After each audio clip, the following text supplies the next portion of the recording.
Hello friends, BCom learning में आपका स्वागत है। फ्रेंड्स, जैसा कि हम लोगों का लेक्चर चल रहा है अकाउंट्स का लेक्चर चल रहा है। आज हम अकाउंट्स में एक बहुत ही इंपॉर्टेंट लेक्चर के बारे में डिस्कस करेंगे जिसका नाम है फाइनल अकाउंट। यानी अकाउंट्स में उस फाइनल अकाउंट्स के बारे में आज हम जानेंगे जिसका अकाउंट्स में बहुत ही इंपॉर्टेंस दिया जाता है। फ्रेंड्स, फाइनल अकाउंट का आज इस लेक्चर के माध्यम से हम इंट्रोडक्शन एंड बेसिक कॉन्सेप्ट को क्लियर करेंगे। तो फ्रेंड्स, स्टार्ट करते हैं अपने इस लेक्चर को।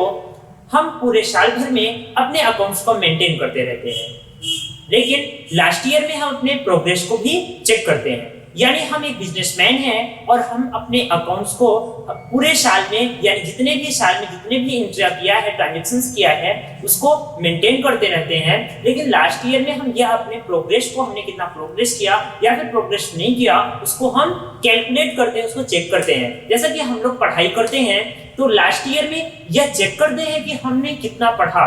क्लियर? यह बहुत ही इंपॉर्टेंट है कि नेक्स्ट ईयर में प्रोग्रेस के लिए, यानी नेक्स्ट ईयर में प्रोग्रेस के लिए ये बहुत ही इंपॉर्टेंट है कि अपने जो है प्रोग्रेस को चेक करना। यदि बच्चे को प्रोग्रेस नहीं चेक किया जाता तो हम पता नहीं लगा सकते हैं कि वो प्रीवियस ईयर से अच्छा रिस्पांस दिए हैं नेक्स्ट ईयर में या फिर खराब दिए हैं। यानी हम उनके जो है प्रोग्रेस को चेक करके ही पता लगा सकते हैं। तो फ्रेंड्स, हम भी एक बिजनेसमैन हैं, हमारे दिल में भी एक क्यूरियोसिटी है। तो फ्रेंड्स, हम एक बिजनेसमैन हैं और हमारे दिल में भी एक क्यूरियोसिटी होगी कि हम जो बिजनेस कर रहे हैं उससे हमें कितना फायदा हो रहा है और हम प्रोग्रेस कर रहे हैं या फिर नहीं कर रहे हैं। यानी इन सबको चेक करने के लिए हम एक अकाउंट्स बनाते हैं जिसका नाम है final account. Friends, final account बनाने से पहले हमको अपने बेसिक लेक्चर्स यानी कॉमर्शियल वर्ड यानी अकाउंट्स के उन बेसिक इंपॉर्टेंट वर्ड्स के बारे में आपको अच्छी तरह से पता होनी चाहिए, जिसके बारे में हम लोगों ने अपने पिछले लेक्चर्स में डिस्कस कर चुके हैं और अच्छी तरह से अंडरस्टैंड भी हैं। तो फ्रेंड्स, उसके बाद जो है हम transactions, journal entry, subsidiary book, ledger और ट्रायल बैलेंस को अच्छी तरह से अंडरस्टैंड किया। तो फ्रेंड्स, यदि आपको किसी भी फ्रेंड्स को हमारे पिछले लेक्चर्स में कोई भी प्रॉब्लम है तो आप में कमेंट्स में अपनी प्रॉब्लम्स जरूर लिखें, शायद हम आपकी प्रॉब्लम्स को सॉल्व कर सकते हैं। फ्रेंड्स, इस फाइनल अकाउंट जो चैप्टर आज हम पढ़ेंगे उसके थ्रू हम यह जानेंगे कि बिजनेसमैन के एक साल में कैसी परफॉर्मेंस रही। जैसे बच्चों की परफॉर्मेंस उसके मार्क्स पर डिपेंड होती है। यदि अच्छी मार्क्स आती है तो सुपर परफॉर्मेंस, और यदि वीक मार्क्स आती है तो वीक परफॉर्मेंस होती है। उसी प्रकार बिजनेसमैन की परफॉर्मेंस उसके ऊपर डिपेंड होती है। किसके ऊपर डिपेंड होती है? उसके बिजनेस की। यदि प्रॉफिट करता है तो वो अच्छे बिजनेसमैन है, और यदि प्रॉफिट नहीं करता है तो बिजनेसमैन ठीक नहीं है। यानी बिजनेसमैन के प्रोग्रेस का पता चलता है प्रॉफिट और लॉस से। यानी फाइनल अकाउंट हम जब बनाते हैं यह जानने के लिए कि बिजनेसमैन में कितनी इनकम हुई है, कितने लॉसेज हुए हैं, हमारे पास कितने असेट्स हैं और उसमें और कितने लायबिलिटीज हैं, और एक साल में हमने अपने बिजनेस में कितने एक्सपेंसेस किए हुए हैं। यानी इन सब को हम एक फाइनल अकाउंट के थ्रू मेंटेन करते हैं और जानते हैं। फ्रेंड्स, फाइनल अकाउंट जो है टोटल आपकी ट्रायल बैलेंस पर डिपेंड होता है। जैसा कि ट्रायल बैलेंस हमने अपने पिछले वीडियो में अच्छी तरह से समझा। ट्रायल बैलेंस में क्या होता है? डेबिट इक्वल क्रेडिट, यानी डेबिट का बैलेंस जो होता है वो क्रेडिट बैलेंस के बिल्कुल इक्वल होता है, तभी वो आपका ट्रायल बैलेंस करेक्ट होगा। फ्रेंड्स, यदि हमारा ट्रायल बैलेंस करेक्ट है तो हमें फाइनल अकाउंट बनाने में कोई भी प्रॉब्लम नहीं होगी, और यदि आपका trial balance is not equal है डेबिट क्रेडिट तो हमारा फाइनल अकाउंट कभी भी करेक्ट नहीं हो सकता। तो फ्रेंड्स, हमें पहले हमारे प्रीवियस लेक्चर्स को आपको देखना पड़ेगा और आपको अच्छी तरह से ट्रायल बैलेंस के बारे में अंडरस्टैंड होना पड़ेगा।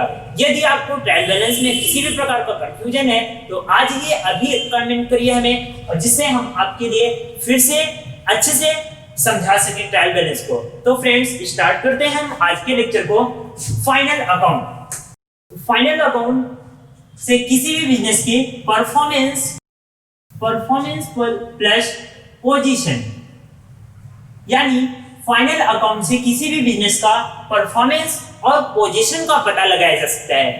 परफॉर्मेंस बोले तो परफॉर्मेंस पता करने के लिए यानी अपने बिजनेस के परफॉर्मेंस को पता करने के लिए हम फाइनल अकाउंट में दो अकाउंट्स को बनाते हैं और पोजीशन को देखने के लिए यानी अपने बिजनेस के पोजीशन को देखने के लिए हम जो है एक स्टेटमेंट तैयार करते हैं। यानी इसको हम क्लियर में बोले तो यहाँ पे हमारा फर्स्ट जो दो अकाउंट होता है, फर्स्ट होता है ट्रेडिंग अकाउंट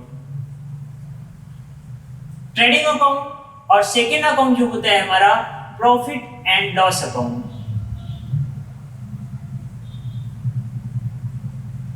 ये हमारा टू अकाउंट्स होता है और यहां पे वन स्टेटमेंट होता है।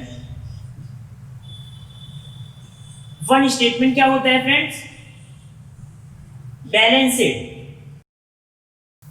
शीट यानी प्रॉफिट ट्रेडिंग अकाउंट से हम और प्रॉफिट एंड लॉस अकाउंट से हम अपने बिजनेस के परफॉर्मेंस को का पता लगाते हैं और हम बैलेंस शीट से यानी बैलेंस शीट हमारा एक स्टेटमेंट है, इस स्टेटमेंट के थ्रू हम अपने बिजनेस के पोजीशन को देखते हैं।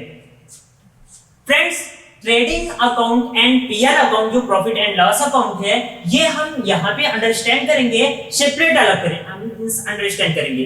बट जब इसको बनाते हैं यानी किसी भी बिजनेस में जब हम परफॉर्मेंस यानी ट्रेडिंग अकाउंट और पीएल को मेंटेन करते हैं तो हम इसे एक में ही बनाते हैं। बट यहाँ पे आज हम आपको सेपरेट मतलब अंडरस्टैंड करेंगे जिससे हम अच्छी तरह से समझ सकें। और बैलेंस शीट जो है ये आपका अलग होता है क्योंकि ये हमारा एक स्टेटमेंट है। तो फ्रेंड्स, हम देखते हैं कि ट्रेडिंग अकाउंट्स में हम क्या क्या लिखते हैं और इनमें किस प्रकार की एंट्रियों को इंक्लूड करते हैं। ट्रेडिंग अकाउंट में हम डायरेक्ट एक्सपेंसेस को लिखा जाता है, यानी ट्रेडिंग अकाउंट में हम डायरेक्ट एक्सपेंस को लिखते हैं। प्रॉफिट एंड लॉस अकाउंट में हम इनडायरेक्ट एक्सपेंस को लिखा जाता है। बैलेंस शीट में लायबिलिटीज एंड असेट्स को लिखा जाता है।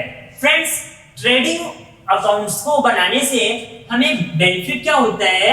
ट्रेडिंग अकाउंट से हम अपने बिजनेस के gross profit and gross loss का पता लगाया जा सकता है। यानी ट्रेडिंग अकाउंट्स को बनाने से हम अपने बिजनेस के या ट्रेडिंग अकाउंट से हमें gross profit and gross loss का पता लगाया जा सकता है।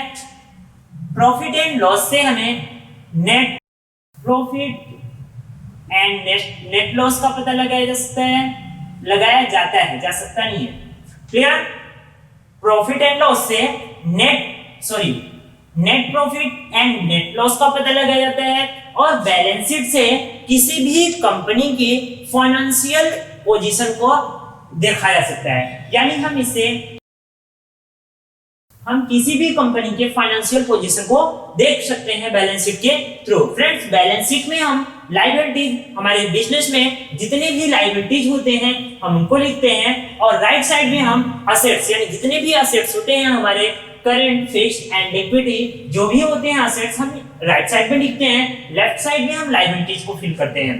फ्रेंड्स, प्रॉफिट और एंड लॉस में हम टोटल बस केवल इनडायरेक्टली एक्सपेंसेस को इंक्लूड करते हैं और ट्रेडिंग अकाउंट्स में हम डायरेक्ट एक्सपेंसेस को लिखते हैं। तो फ्रेंड्स, इस प्रकार हम जो है अपने इन फाइनल अकाउंट को मेंटेन करते हैं। फाइनल अकाउंट बोले तो फाइनल अकाउंट से हम अपने बिजनेस के परफॉर्मेंस और पोजीशन को देखते हैं। परफॉर्मेंस बोले तो परफॉर्मेंस देखने के लिए हम फाइनल अकाउंट में टू अकाउंट बनाते हैं और पोजीशन को देखने के लिए एक स्टेटमेंट बनाया जाता है। यानी फाइनल अकाउंट में दो अकाउंट और एक स्टेटमेंट तैयार किया जाता है।